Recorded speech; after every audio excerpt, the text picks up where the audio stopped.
C'est étonnant, non?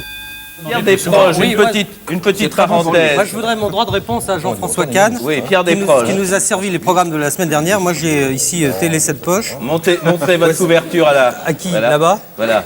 Télé 7 poches, qui est un journal de télévision. Les programmes de la semaine prochaine sont beaucoup plus encourageants que ceux de la semaine dernière. D'abord, demain matin, à 9h30, il y a Orthodoxie, qui est une émission formidable où on ne voit pas M. Ferré, ni M. Baumel, ni M. Kahn. C'est la seule, il n'y a même pas Travolta. Dimanche après-midi, il y a une émission fantastique qui s'appelle Incroyable mais vrai, où le présentateur va montrer un cheveu de 5 cm. Mais c'est l'émission préférée des Français. Bah oui, mais c'est incroyable mais vrai, je sais pas si vous J'adore voyez. cette émission. C'est très bien. J'adore cette émission. On approuve chez les téléspectateurs, oui. Ensuite, lundi matin, il y a une très bonne émission sur TF1 qui s'appelle Les Visiteurs du Jour, d'Anne Sinclair. Alors, le thème, justement, est sur l'alternance. Anne Sinclair reçoit Daniel Gilbert. Ça promet d'être intéressant. Sur TF1, lundi, vous pouvez compter sur nous. C'est une nouvelle émission de Pierre Bellemare. Alors là, une dame qui demandait un chien d'aveugle depuis 10 ans. Si, c'est vraiment intéressant. Mais alors, on lui téléphonait de la mairie pour lui donner son chien d'aveugle, mais comme elle était sourde, elle ne l'entendait pas.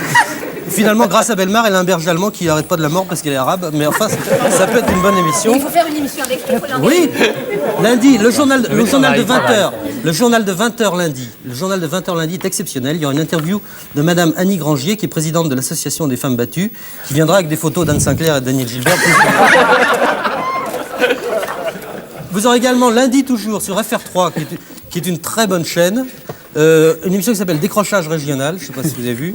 Et Rennes-Nantes présente une émission qui s'appelle Ecléo El Diezou Men O Dougoudou Doug Doug Pilou Pilou Pouet Pouet. C'est une bonne émission aussi. Toute la semaine. On dira que la télévision n'est pas gay. Bien sûr que c'est gay. Pierre Desproges continue. Mardi sur Antenne 2, Déchiffrer des lettres. Patrice Laffont va parler de ses lectures préférées qui sont consonne, voyelle, voyelle, voyelle, consonne. Les gens d'ici, vous parliez tout à l'heure des gens d'ici, c'est une émission formidable de gens qui n'ont rien à dire et qui le disent avec beaucoup d'émotion. Et qu'ils le disent longtemps. Et ils le disent très longtemps. Et en province. Oui. Et en costume.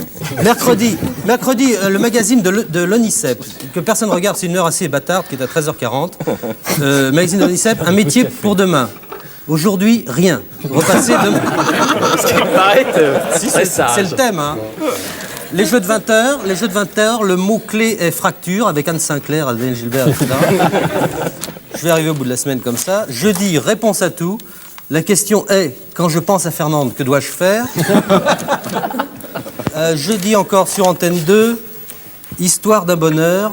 C'est un feuilleton qui me tire les larmes, qui existe depuis un moment. 29e épisode, Alice veut cacher une jeune juive chez elle, mais Hans appartient à la Gestapo, s'aimeront-ils? Voilà, ça, c'est la question à poser. Ça, c'est les feuilletons qui bougent. Jeudi encore, télévision régionale, peut-on apprivoiser une huître par le professeur Fournier? C'est une émission qui fait bailler. Oui, certainement. Alors, apostrophe, surtout apostrophe, ne ratez pas apostrophe, parce qu'on a déjà parlé des grandes lignes.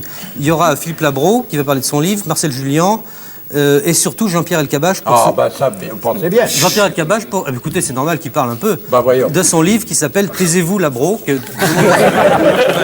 j'espère. Vendredi, il y aura les jeux de 20h avec Nicole Questio qui jouera. Le mot est Birout. Et puis samedi, enfin pour finir, droit de réponse.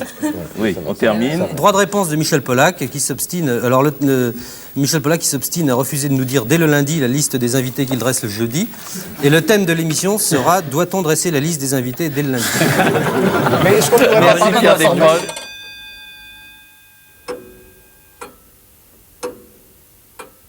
C'est étonnant, non?